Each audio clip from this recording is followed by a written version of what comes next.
Howdy folks, welcome back to the Maxcape Speedrun, Moral Percent. The Oldschool Runescape Speedrun where I try to set the record for the fastest Maxcape on an Iron account, morally. Which means no ults, no boosting, no carries, dancers, or interaction with another account unless it's necessary to do the content. That's what Moral Percent means. Were you gonna ask? You can find a link to the rules in the description or at bit.ly/perfect and comprehensive moral rules with no flaws. They all start with capital letters if you want to know more.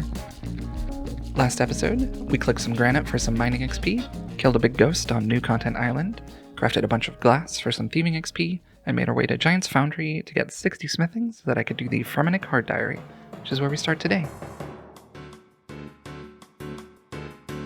I clicked a few Addy Rocks, killed an endangered creature, and was rewarded with some Herbal XP and some Fashionscape boots. After the Fermi Hard Diary was complete, I spent a while running around the jungle, killing some creeps, and trading a stupidly expensive plant for a completely useless machete to complete the Karanja Easy and Medium Diary. Next up, it was time to finally finish Wildy Slayer, so I spent a little while at the furnace to make some Slayer bracelets, made a quick stop at the Rogue's Castle for a 34kc Dragonstone drop, teleported to Shazian to buy a bunch of stews, and got a +5 crafting boost on the first try with spice I already had in the bank, so that I could finally enter the glory era of the run. We're at the point here where Wildy Slayer isn't as overpowered as it has been for me in the past because of my now very attackable combat level, so I'll only be staying here until we hit the 50 task streak since I'm already pretty close and the point boost is very worth it. Plus I can never say no to Laren's keys. I love a big chest. I re-extincted some mammoths. Someone tried to rush me while I was doing bears. I had a very lucky Laren streak on some jellies. Got a defense level on some revs and then lost one of my glories.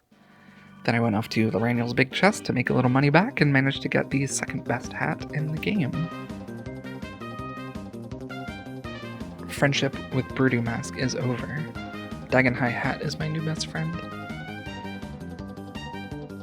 After some more very lucky tasks, I got 8 more Laren's keys and made my way back to the chest to try and regain some of the money I spent on burst runes.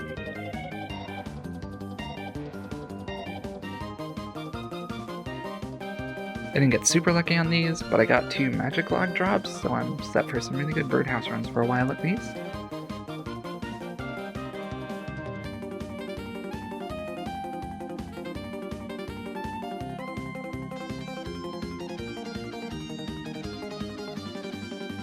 This is why I'm not scared in Deep Wildy.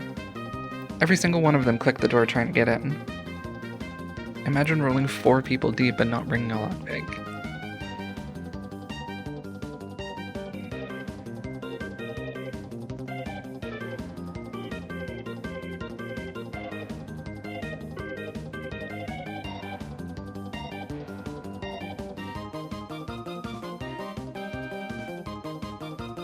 Another reason I'm not scared of Deep Wildy. This guy was smart enough to bring a lockpick. I guess he's killing resource area people maybe, not a bad idea. Super persistent, got lucky with an axe running away so I was out of combat. But if you one-item a light ballista with no switches, no entangles or phrases, I don't know man. All you gotta do is run around some corners, get gap and log out. I even forgot I had a dragon spear on me to escape and I still made it. Do better at random PKs. Or, don't. That's also fine. When I finally finished that magic axe task, I completed the 50th task streak and got a 375 point boost, and made my way back to Loran's big old chest for the last 3 keys for a very, very long time. The drops were kinda useful, not amazing, except the Dagenhai rope bottoms I got with my very last key, which is just a straight upgrade over Mystic, which is what I was going to use for 99 Slayer, and it's banger Fashionscape.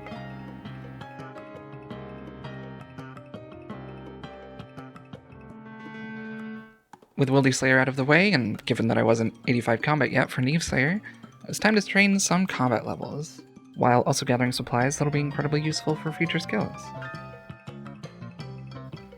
I started out here with feral vampires at Settled's house, picking up the vampire dust for Sepulchre later.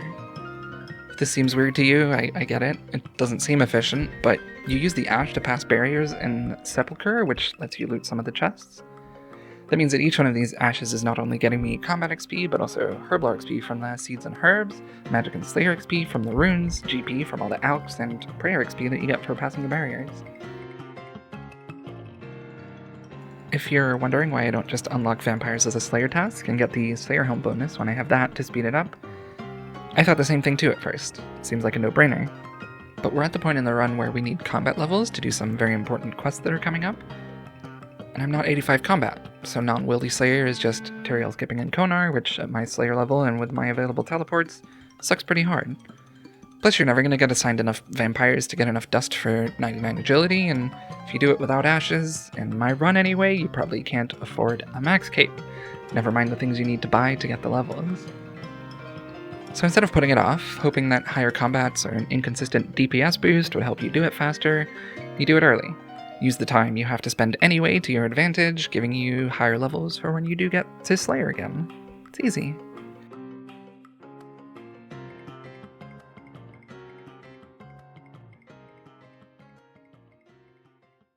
After 60 defense on the vampires, I got 75 hunter with my cool new magic birdhouses. Unlocked bigger and badder and broader fletching while I was in the area for a tree run, then minigame teled to trouble brewing to kill some cave horrors for the Black Mask. In the same vein as Vampire Dust, it's not worth waiting for cave horror tasks to get a Black Mask because you'd be doing a lot of Slayer without it. I think most people probably figure that out intuitively, but maybe not. Cave horrors are actually one of my favorite mobs for early game irons because they just feel like you make so much progress. They have low defense and okay hit points, which means they die quickly. They drop a few alchs, so you make a bit of money. They drop useful stackable loot, mostly decent herb seeds. I just think they're neat. In my opinion, you're actually pretty lucky if you go dry on cave horrors on your iron, from a macro perspective anyway. You know, if you're killing cave horrors right now, watching the kill count hit 4 digits without a drop, look at all the other stuff in your loot tracker as well. Maybe it'll help. That said, this is a speedrun, so I decided to get the mask at 131 KC and got out of there instantly. That place sucks. But since we still needed combat levels, I had to do something else useful, so I used the waterbirth tabs I made after Lunar Diplomacy to teleport to Relica, and bought and banked a ton of sardines, leaving to Ferox when I was low on run energy and teleporting back with the waterbirth tablet. I actually bought like way too many sardines because I have a small brain, but whatever. We keep going. If you've ever watched any other Ironman series before, you probably already know what this is. But for the uninitiated, you put animals or animal-related items into some water, and an alien spawns a hybrid that you can kill for herblore secondaries. And if you've got the Arty Medium Diary done, they drop them noted. It's even got a bunch of collection log uniques. It's good content. I got to 64 attack before hitting the 3.5 thousand red spider eggs I needed for 99 herblore, then clicked a teak tree for 80 farming, which meant I could boost with a garden pie to plant a spirit tree. So that's what I did. I planted and protected it in Port Sarim to unlock another herb patch to add to my runs and make travel in that area a little bit easier. With cave horrors and spidings finished for the account and no other grinds to do for combat, I went back to the most dangerous place in the swamp for more vampire dust.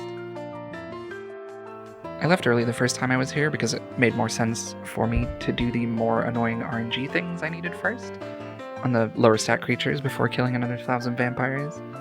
I was only there because I needed to do something easy after a road trip, so. With 69 hit points and 69 attack, we hit 2,000 vampire ash and 83 combat, then ran back to my happy place at the pond. In episode 3, I did what's called cut-eat barbarian fishing, which does exactly what it says. You click a knife and a log and a fishing spot, cut up the fish you fish, and either eat the fish eggs or knife the log again to stay in a 3-tick cycle. This time, we take it even further.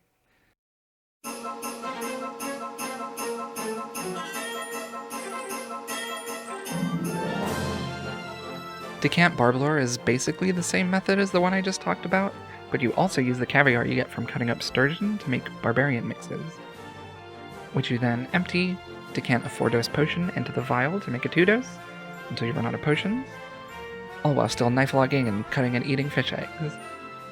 Once you're out of potions, you fill your barrel with sturgeon, fill your inventory with caviar, and take it all to the bank. The herblore XP you get while you're fishing isn't very high, but you don't need it to be because it's 0 time, and you're also banking about 40 more caviar per trip for more future herblore XP that you don't have to do herb runs for.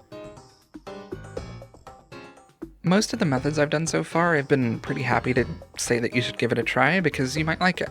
Some of them are genuinely fun and way easier than you'd think. But you're going to need a lot of practice for this one.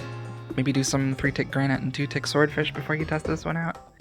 However, if you've ever dabbled with tick manipulation stuff before, I very highly recommend this. Most everything in RuneScape, you learn the pattern, and eventually you learn it well enough to turn your brain off and not have to think. Which is good sometimes if you're in the mood for it, but Barblor is almost the opposite of that. Your clicks stay in basically the same pattern, but you have to keep track of what's in your inventory with every cycle. What fish did I just get? Does it need cutting? Did it give me roe or caviar? Do I have enough inventory space to make a potion? Or do I need to burn through a low-level fish backup? Do I need to decant more potions? I know you're like, what a fucking nerd, I get it. But it's like playing a real game for once. You have to use your brain and do a lot of actions. You almost never get to do that in RuneScape out of very high-level PVM. I want to get that StarCraft Pro level of actions per minute, you know what I mean? High effort, high reward. I got 71 cooking, 60 agility, and 82 fishing, then ran off to check the health of my spirit tree, and finally have a good teleport to the Falador herb patch. A few tree and herb runs later, we got 81 farming on Hespori, and made our way back to the pond to hang out for a few days. The goal is to get enough strength levels to get to 85 combat, and to be able to start doing the high-level actually useful quests to get to mid-game. But that's going to take a while, and I've got a lot of fishing to do, so this is where I'll leave you for this episode. If you've watched to this point, you're a real one. Maybe subscribe if you're not, that'd be pretty cool. And if you have any suggestions for me, leave a comment and let me know. See you next time.